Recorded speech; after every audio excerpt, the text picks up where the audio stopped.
नाज़रीन आदाब, आप देख रहे हैं INN की ख़ास पेशकश ख़ास बात। मैं हूं शेख अहमद अली। कहते हैं एहतियाती इक़दामात किसी भी नागहानी सूरत हाल से निपटने में अहम होते हैं। रियासत का इंतज़ाम हो के शख्सी तहफ़्फ़ुज़ हर जगह एहतियाती इक़दामात का किरदार कलीदी होता है। इसी उसूल पर हुकूमत चलती है, रियासत और शहरों का इंतज़ाम चलता है। सड़कों पर ट्रैफिक का निज़ाम, डैम्स में एहतियाती इक़दामात और बड़ी सनतों में फायर सेफ्टी इंतज़ामात इसी उसूल के तहत होते हैं। लेकिन देखा गया है कि समाजी तहफ़्फ़ुज़ के लिए और समाज के कमज़ोर तबक़ात के तहफ़्फ़ुज़ के लिए ऐसा कोई सेफ्टी नेट या इंतज़ाम नहीं होता। यही वजह है कि मुल्क में आज कमज़ोर तबक़ात मुख्तलिफ़ मसाइल का शिकार हैं और उनका इस्तेहसाल जारी है। हथरास से हैदराबाद तक, मध्य प्रदेश से हरियाणा तक यही देखने में आता है कि कमज़ोर तबक़ात सियासी ताकत रखने वाले अफराद के निशाने पर या उनके इस्तेहसाल का शिकार हैं। न हुकूमत, न समाज और न ही समाजी तंजीमें ऐसा कोई सेफ्टी नेट फराहम करते हैं जिससे कमज़ोरों की हिफाजत हो सके। जवाबदेही तो हुकूमत की है, लेकिन ज़िम्मेदारी समाज की भी है और उनकी भी है जो ज़बानी जमा खर्च करते हैं। मोइनाबाद की यतीम लड़की का मुबैना जिनसी इस्तेहसाल और कत्ल का मामला आजकल हैदराबाद की मीडिया में बार बार देखा जा रहा है। इस सिलसिले में तहकीकात शुरू हो चुकी हैं। कई सियासी कायदीन, समाजी व मिली कायदीन की कतार लगी हुई है और हर किसी के बयानात भी प्रिंट व इलेक्ट्रॉनिक मीडिया की जीनत बन रहे हैं। अक़लियती कमीशन ने भी लड़की के हालात का जायज़ा लिया और हर मुमकिन मदद का तयक़ुन दिया। आज सब इस मकतूल लड़की की बहन से हमदर्दी के लिए आगे आए हैं, जो एक मुस्बित बात है, लेकिन ऐसे वाक़यात को होने से रोकना ज़्यादा ज़रूरी है। आज ख़वातीन, तन्हा लड़कियों, हॉस्टलों में ज़ेर तालीम लड़कियों, यतीम बच्चियों और सरकारी तालीमी इदारों में भी जिनसी और दीगर इस्तेहसाल की खबरें आम हो गई हैं। ऐसे में इसके लिए हिफाजती इक़दामात नागुज़ीर हैं। कहने को तो निर्भया एक्ट भी मौजूद है, लेकिन यह भी उस वक्त अमल पजीर होगा जब जुर्म हो चुका होगा। शहर में एक खातून पुलिस ओहदेदार की कोशिश से शी टीम्स ने काफ़ी अच्छा काम किया है और इससे काफ़ी बदलाव आया है, लेकिन इसका दायरा और भी वसी हो सकता है। शी टीम्स के ज़रिए अवामी मकामात पर ख़वातीन और लड़कियों से छेड़छाड़ को रोकने के इक़दामात और काउंसलिंग की जाती है। इसके अच्छे नताइज आए हैं। शमशाबाद वाक़या ये बताता है कि न सिर्फ अवामी मकामात बल्कि दफ्तरों, कॉलेजों, स्कूलों, हॉस्टलों, अपार्टमेंट्स, छोटी फैक्ट्रियों और यहाँ तक कि ज़रई फार्म्स में भी ख़वातीन का इस्तेहसाल हो सकता है। ऐसे मकामात पर भी किसी किस्म के इस्तेहसाल को रोकने के लिए ऐसा पुलिस नेटवर्क होना चाहिए जिससे जुर्म करने वालों के दिलों में खौफ रहे। अस्मत रेज़ी और जिनसी इस्तेहसाल के वाक़यात अक्सर तारीकी में ही रह जाते हैं, रिपोर्ट नहीं होते। पुलिस और दीगर ज़िम्मेदार महकमेजात मिलकर एक टास्क फोर्स की तश्कील दे सकते हैं और तभी इस तरह के वाक़यात पर काबू पाया जा सकता है। शमशाबाद वाक़े में दिशा का पूरा दीदा दिलेरी से अगवा किया गया और अस्मत रेज़ी के बाद शाहराह पर ही जला दिया गया, लेकिन पुलिस की तमाम तर चौकसी एक मासूम लड़की को एक कर्बनाक सूरत हाल से बचा नहीं सकी। लेकिन वाक़े के 24 घंटों के अंदर तमाम मुलजिमीन को गिरफ्तार कर लिया गया, फिर चंद दिन के अंदर उन्हें मौत के घाट भी उतार दिया गया। इस पर मीडिया में खूब चर्चा हुई, लेकिन फिर भी ऐसे वाक़यात में कोई कमी नहीं आई। एहतियाती इक़दामात अगर मजबूत होते और पहले से तैयारी होती तो ना दिशा वाक़या होता और ना मोइनाबाद वाक़या पेश आता। फिर अखलाकी, मजहबी और इंसानी बुनियादों पर काम करने वाली तंजीमें राहतकारी के कई काम करती और ऐसे रिहैबिलिटेशन के कई काम होते आ रहे हैं। मुतासरीन को राशन, पैसा और सहूलतें फ़राहम करती हैं, लेकिन वो भी एहतियाती इक़दामात पर शऊर बेदारी में नाकाम ही नज़र आती हैं। राहतकारी और बाज़ाबातकारी में जितने माली और दीगर वसाइल लगते हैं, इससे कम खर्च में शऊर बेदार किया जा सकता है। पहले से तैयारी किसी भी हादसे और सानहे से बचने में ज़्यादा मुफीद होता है।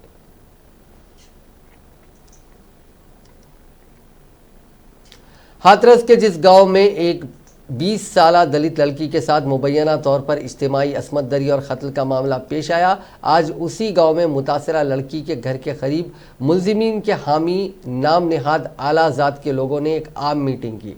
इस मीटिंग में एक मुलजिम के घर वाले भी शरीक हुए। ये meeting BJP leader Rajveer Singh पहलवान के घर मुनक्किद हुई। हाथरस में दलित लड़की के साथ मुबैना इज्तिमाई असमत दरी और उसके बाद होने वाली हलाकत पर पूरे मुल्क में गमो गुस्सा पाया जाता है। इस मामले में जो भी कसूरवार है उनको सख्त तरीन सजा देने का मुतालबा किया जा रहा है। मालूमात के मुताबिक बीजेपी कायद के घर पर होने वाली मीटिंग खत्म हुई। बीजेपी रहनुमा का कहना है कि यह एक इस्तकबालिया प्रोग्राम था। लोग यहाँ सीबीआई तहकीकात का खैर मकदम करने आए हैं, किसी को बुलाया नहीं गया था। मुलजिम लोकेश की वालदा भी वहाँ आई थी। सुबह सीडीओ ने समझाने की कोशिश की थी, लेकिन उसके बावजूद ये मीटिंग हुई।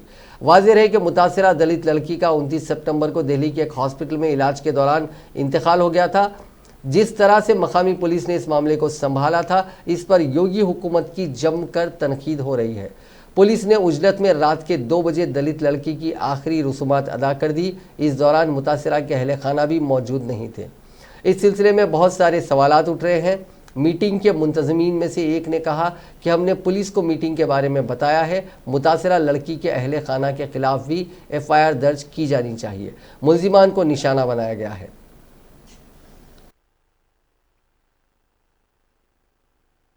इसको सीबीआई पे भरोसा नहीं है, आराम से।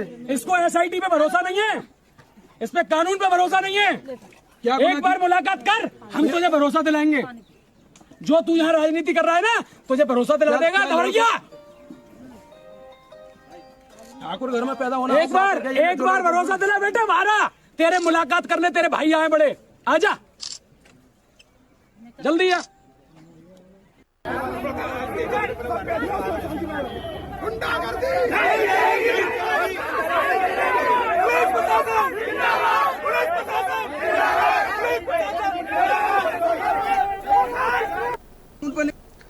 कोरोना वायरस फैलने के बाद हरम मक्की में दुखूल पर लगने वाली पाबंदी 7 माह बाद उठा ली गई। हफ्ते की शाम उम्रा करने वालों की पहली जमात को दाखिले की इजाज़त दी गई। हरमैन शरीफैन प्रेसिडेंसी ने अपने ट्विटर अकाउंट पर उम्रे की अदायगी के लिए आने वाले पहले काफिले की इतला दी। इससे पहले वजारत हज व उम्रा सऊदी अरब ने भी ट्विटर पर चंद तस्वीरें शेयर करके इसकी इतला दी थी। मार्च के वसत में कोरोना की वजह से उम्रे पर मुकम्मल पाबंदी लगा दी गई थी, जिसे अब बतदरीज उठाया जा रहा है। पहले मरहले में रोज़ाना सऊदी अरब में मुकीम 30% लोगों को उम्रे की इजाज़त दी गई है। दूसरा मरहला 18 अक्टूबर को मुतवक्को है, जिसमें ममलिकत के करीब 75% यानी 1,40,000 लोगों को एक दिन में उम्रे की इजाज़त होगी। तीसरा मरहला 1 नवंबर से शुरू होगा, जिसमें सऊदी अरब में मुकीम और बैरून ममालिक के ज़ायरीन को भी उम्रे की इजाज़त होगी और एक दिन में 20,60,000 अफराद उम्रे की अदायगी कर सकेंगे। वाज़ेह है कि सऊदी अरब ने कोरोना की वजह से मार्च के वसत में उम्रे की अदायगी को मौकूफ़ कर दिया था और इस साल हज का फरीज़ा भी बहुत महदूद तादाद में अदा किया गया।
दुनिया में कोरोना वायरस से मुतासरीन का आंकड़ा आज 3,52,11,264 हो गया।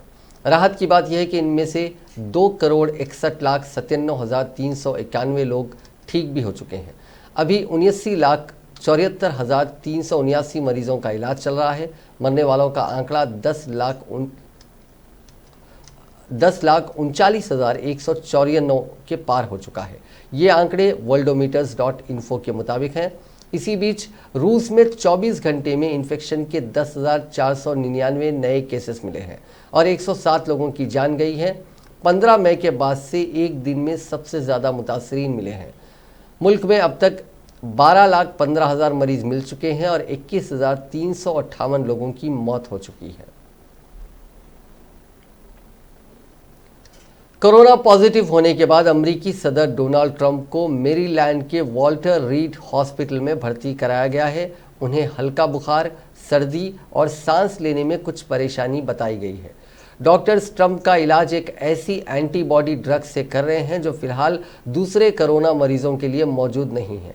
यह एंटीबॉडी कॉकटेल ड्रग है। इसका नाम REG-N-CoV-2 है। ट्रंप को इस दवा के 8 ग्राम का एक डोज दिया गया है।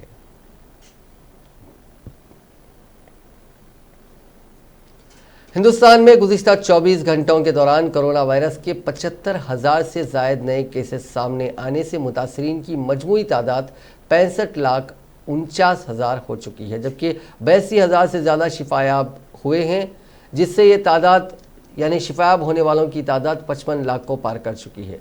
इतवार के रोज़ सेहत और ख़ानदानी बहबूद की वजारत की जानिब से जारी ताज़ा तरीन आदाद शुमार के मुताबिक गुज़िश्ता 24 घंटों के दौरान मुल्क में जानलेवा और मुहलिक तरीन कोरोना वायरस के मुतासरीन की तादाद 75,829 से बढ़कर मजमूई तादाद 65,49,373 हो गई। इसके साथ ही 82,259 मरीज शिफायाब हुए हैं, जिससे सेहतमंद मरीजों की तादाद बढ़कर 55,09,966 हो चुकी है। इसी अरसे के दौरान मुल्क में 940 कोरोना वायरस के मरीज अपनी जिंदगियों से हाथ धो बैठे हैं, जिससे कोविड-19 से हलाक शुदगान की तादाद 1,01,782 हो गई है। जानलेवा कोरोना वायरस के नए केसेस कम आने से एक्टिव केसेस की तादाद 7,371 घटी है, जिससे इनएक्टिव केसेस की मजमूई तादाद फिलहाल 9,37,625 हो गई है। इस वक्त मुल्क में कोरोना वायरस के एक्टिव केसेस की शरह 14.32% है, जबकि रिकवरी रेट 84.13% है और फैटेलिटी रेट यानी अमवात की शरह 1.55% है। कोविड-19 की रोकथाम के लिए गुज़िश्ता रोज़ मुल्क में 11 लाख से ज़्यादा कोरोना वायरस के टेस्ट कराए गए और जांच की मजमूई तादाद 7,90,00,000 के करीब पहुंच गई। इतवार के रोज़ Indian council of medical research यानी ICMR के जारी करदा आदाद शुमार के मुताबिक मुल्क में 3 अक्टूबर को कोरोना नमूनों की जांच की तादाद 11,42,131 रही, जिससे यह मजमूई तादाद 7,79,92,534 तक पहुंच गई है। कोरोना वायरस के फैलाव को रोकने के लिए 24 सितंबर को एक दिन में 14,92,409 रिकॉर्ड नमूनों की जांच की गई थी। हिंदुस्तान में कोरोना से होने वाली पिछली 30,000 मौतों का ट्रेंड अगर हम देखें तो इंडिया में हर दिन हो रही मौतें ब्राज़ील और अमेरिका से 40% 40% ज़्यादा है।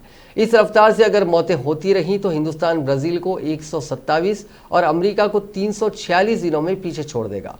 हिंदुस्तान में कोरोना का पहला मामला 30 जनवरी को आया था और पहली मौत 12 मार्च को हुई थी। मौतों का आंकड़ा 10,000 पहुंचने में 96 दिन लगे थे। जुमे के रोज़ आंकड़ा 1 लाख पहुंच गया। हिंदुस्तान में कोरोना से मौतों की रफ्तार अमेरिका और ब्राज़ील से कम थी, लेकिन वक्त के साथ साथ ब्राज़ील और अमेरिका में जहां मौतें कम होती गईं, वहीं हिंदुस्तान में मौतें बढ़ती गईं। हिंदुस्तान में कोरोना के चलते 204 दिन में 1 लाख मौतें हुई थी। शुरुआती 10,000 मौतें होने में 95 दिन लगे, जबकि अगले 95 दिनों में 60,000 से ज़्यादा मौतें हुई। पिछले 50,000 यानी आधी मौतें 50 दिनों से भी कम वक्त में हुई हैं। पिछली 30,000 मौतों का औसत निकाला जाए तो 1,111 मौतें हर दिन हो रही हैं। अमेरिका में 22 मई को ही कोरोना से होने वाली मौतों का आंकड़ा 1 लाख पार हो चुका था। 29 सितंबर तक अमेरिका में कोरोना से 2,10,000 मौतें हो चुकी थी, लेकिन अमेरिका में पिछली 50,000 मौतें होने में 56 दिन लगे हैं, यानी हिंदुस्तान से 8 दिन कम। अमेरिका में जुलाई और अगस्त के शुरुआती 2 हफ्तों तक कोरोना से होने वाली मौतें पीक पर थी, लेकिन अगस्त के आखिरी हफ्ते से अब तक पिछले दिनों की मुकाबले में अमेरिका में कम मौतें हो रही हैं। अमेरिका में आखिरी 30,000 मौतों का औसत देखा जाए तो एक दिन में औसतन 789 मौतें हो रही हैं। ब्राज़ील में 8 अगस्त को ही कोरोना से होने वाली मौतों का आंकड़ा 1 लाख पार कर चुका था। ब्राज़ील में 29 सितंबर तक कोरोना से 1,40,000 मौतें हो चुकी थी। ब्राज़ील में कोरोना से होने वाली मौतें पिछले दिनों के मुकाबले में कम हो रही हैं। ब्राज़ील में पिछले 50,000 मौतें 58 दिनों में हुई हैं, यानी हिंदुस्तान और अमेरिका के मुकाबले में ब्राज़ील में पिछले 50,000 मौतें धीरे हुई हैं। ब्राज़ील में पिछली 30,000 मौतों का औसत देखा जाए तो हर दिन औसतन 789 मौतें हो रही हैं। हिंदुस्तान में हर दिन होने वाली मौतों का आंकड़ा अमेरिका और ब्राज़ील के मुकाबले में 40% ज़्यादा है। पिछले 30,000 मौतों से ये साबित हो चुका है।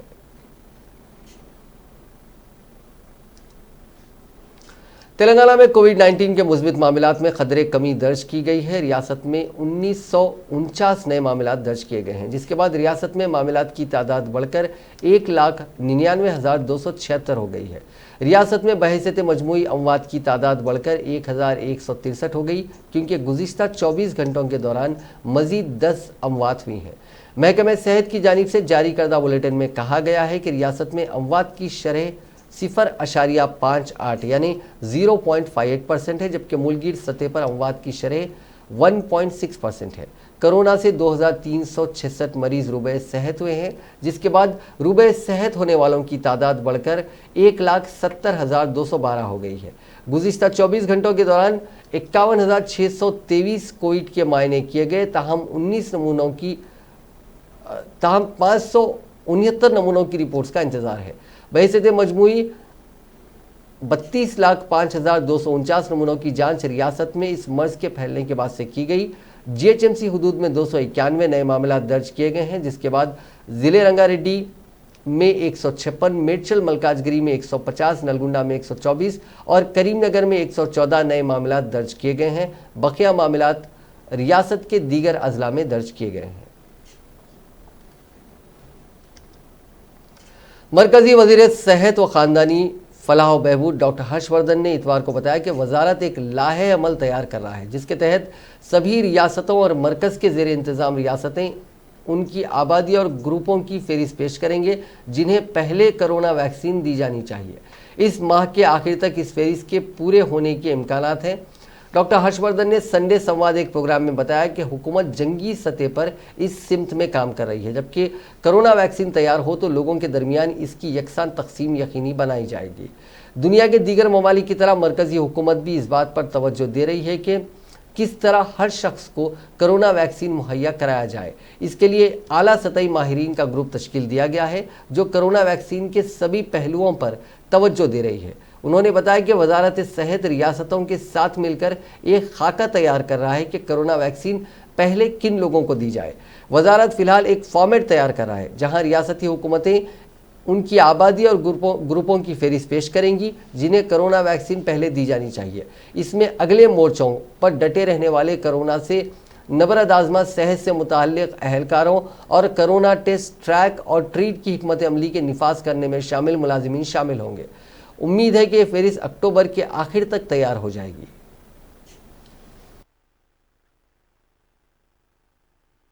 Much clean and cleansed, whether it was Gandhiji or our religious texts, they taught us to always worship nature. But unfortunately, over the last few decades, we destroyed biodiversity and polluted the atmosphere. The outbreak of COVID-19 is also a catastrophe resulting from the abuse of nature. The pandemic has in fact given a warning to mankind, which is to stop abusing nature. Otherwise, there would be further destruction.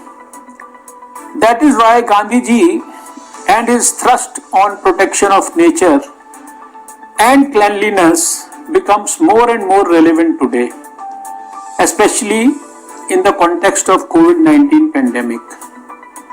In recent months, doctors, researchers, engineers and scientists from all fields of knowledge around the world have worked together tirelessly to confront the coronavirus outbreak with an unprecedented spirit of collaboration. There is strength in numbers. We learn more and faster together, and the pandemic is underscoring the critical role of international collaboration on the frontiers of science and technology.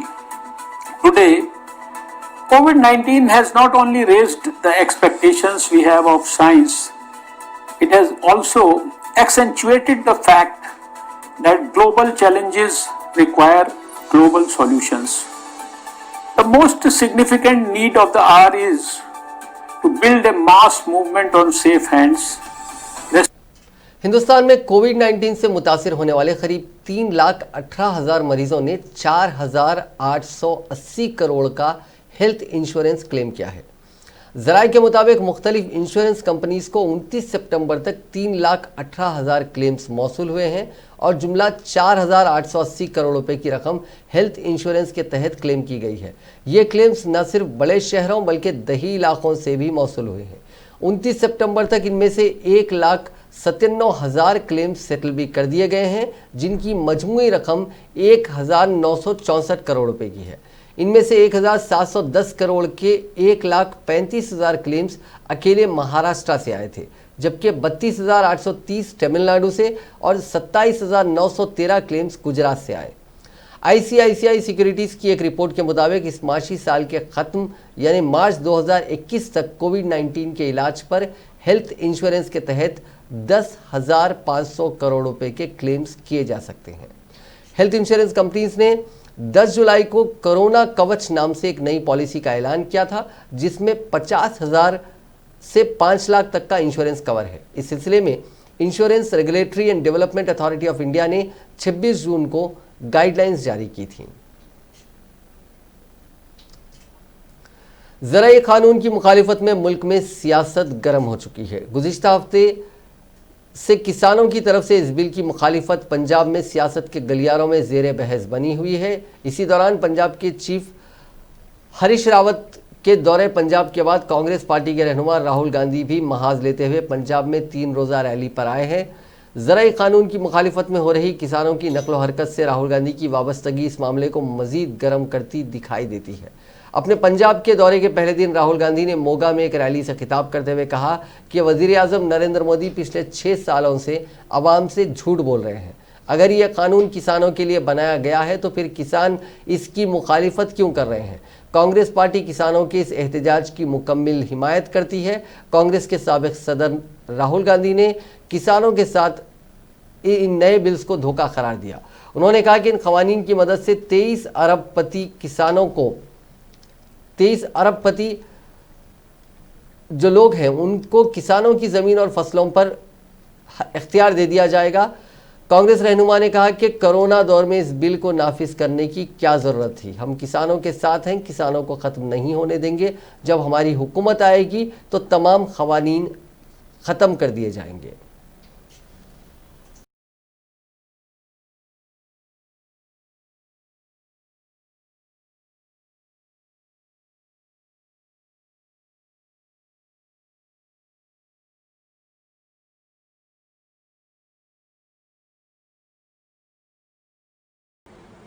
Sunil झाकड़ जी, सिद्धू जी, बादल जी, Congress party के हमारे MLAs, member of parliament, senior नेता, हमारे कार्यकर्ता, भाइयों और बहनों, press के हमारे मित्रों, आप सबका यहां बहुत बहुत स्वागत, नमस्कार। आप काफी देरी से यहां बैठे हैं, आपको थोड़ा कष्ट हुआ, इसके लिए मैं माफी मांगता हूं।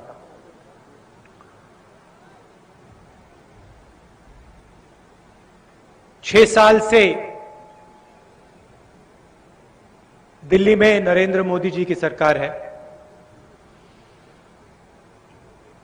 और 6 साल से ये सरकार हिंदुस्तान के गरीब लोगों पर, किसानों पर, मजदूरों पर, छोटे दुकानदारों पर, स्मॉल एंड मीडियम बिजनेस वालों पर आक्रमण कर दी है। आपको याद होगा एक दिन 8 बजे रात को अचानक नरेंद्र मोदी जी टीवी पर आए, कहते हैं काले धन के खिलाफ लड़ाई है, 500 रुपए, 1000 रुपए का नोट मैं रद्द कर रहा हूं, नोटबंदी कर दी। पूरे देश के गरीब लोग, किसान, मजदूर बैंक के सामने खड़े हो गए। आपने अपना पैसा बैंक में डाला,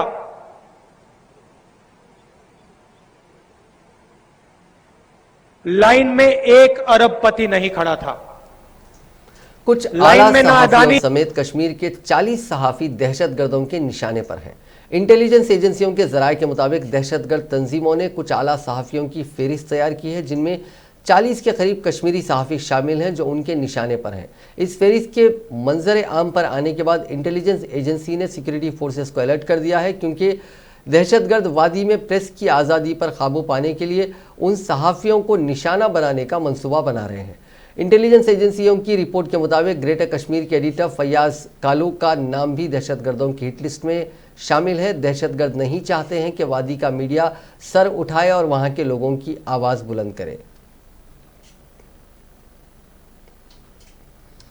अफगानिस्तान क्रिकेट टीम के सलामी बल्लेबाज नजीबुल्लाह तुर्काई एक सड़क हादसे में जख्मी हो गए। उनकी हालत तशवीशनाक बताई जा रही है। तफसीलात के मुताबिक अफगानिस्तान क्रिकेट बोर्ड की जानिब से समाजी राब्ते की वेबसाइट ट्विटर पर नजीबुल्लाह के हादसे की खबर दी गई है, जिसमें बताया गया है कि कौमी खिलाड़ी नजीब तुर्कई कल एक कार हादसे में शदीद जख्मी हो गए थे और गुज़िश्ता रात ऑपरेशन के बाद भी उनकी हालत तशवीशनाक है। अफगानिस्तान क्रिकेट बोर्ड के अबूरी चीफ एग्जीक्यूटिव नाजिम जर अब्दुल रहीम जई ने हफ्ते के रोज़ कहा था कि कौमी क्रिकेटर नजीबुल्लाह की हालत सर पर शदीद चोट की वजह से अभी तक नाजुक है और वो कोमा में है, जबकि उनकी हालत के बारे में कुछ नहीं कहा जा सकता। नेज़ उन्हें यकीन नहीं है कि नजीब अपनी पुरानी हालत में वापस आ सकेंगे या नहीं। यह हादसा उस वक्त हुआ जब नजीब मशरकी नंगरहार में ग्रोसरी के एक स्टोर से सड़क अबूर कर रहे थे कि तब वहाँ से गुजर रही एक कार की जद में आ गए। उन्हें फौरी तौर पर अस्पताल मुंतकिल कर दिया गया। अब्दुल रहीम जई ने कहा कि नजीब जुमे के रोज़ एक सड़क हादसे में ज़ख्मी हुए थे और वो अब भी ICU में हैं और उनकी हालत मुस्तहकम नहीं है और डॉक्टरों का कहना है कि उनकी चोट बहुत संगीन है। हिंदुस्तान और बांग्लादेश की बहरे जहाज़ों ने खलीज बंगाल में एक बड़ी फौजी मशक करते हुए दोनों ममालिक के माबीन बढ़ती ऑपरेशनल हम आहंगी का मुजाहरा किया। इस सालाना बंग सागर मशक के तहत मुख्तलिफ किस्म की समंदरी मशकें की गई। दोनों ममालिक के माबीन इस मशक का पहला वर्जन गुज़िश्ता साल अक्टूबर में हुआ था। अहदेदारों ने बताया कि इस सालाना मशक के तहत मुख्तलिफ किस्म की समंदरी मशकें की गईं। इस दौरान हिंदुस्तानी बहरिया ने एंटी सबमरीन जंगी बहरी जहाज़ क्लिटन और खोकरी मिसाइलों को तैनात किया। वहीं बांग्लादेशी बहरिया ने अबू बकर और पुरतोय मिसाइलों को तैनात किया। इंटरनेशनल एम्पायर बिस्मिल्लाह जान शनिवारी हफ्ते के रोज़ अफगानिस्तान के सूबे नंगरहार में होने वाले एक बम धमाके में जाम बहक हो गए। नंगरहार के गवर्नर के तर्जुमान अताउल्लाह कोकयानी ने हफ्ते को ये इत्तला दी। गवर्नर के तर्जुमान ने बताया कि नंगरहार सूबे के ज़िले शनिवार में दोपहर 12:20 पर यह धमाका हुआ। दहशतगर्दों ने पुलिस स्टेशन में दाखिल होने की कोशिश में धमाका किया। 36 साला बिस्मिल्लाह अफगानिस्तान और कई बैनुल अक़वामी मैचों में एम्पायरिंग कर चुके हैं। इस हादसे में उनके कुंबे के 7 अफराद की भी मौत हो गई है। हफ्ते के रोज़ सुबह नंगरहार के गवर्नर के तर्जुमान अताउल्लाह खान ने ये इत्तला दी। गवर्नर के तर्जुमान ने बताया कि बम धमाके के सुबह नंगरहार के ज़िले शनिवार में 12:20 पर पेश आया। नाज़रीन, आज की खास बात में बस इतना ही। आपसे कल मुलाकात होगी नई खबरों के साथ, नए एनालिसिस के साथ। फिलहाल दीजिए इजाज़त। खुदा हाफिज़।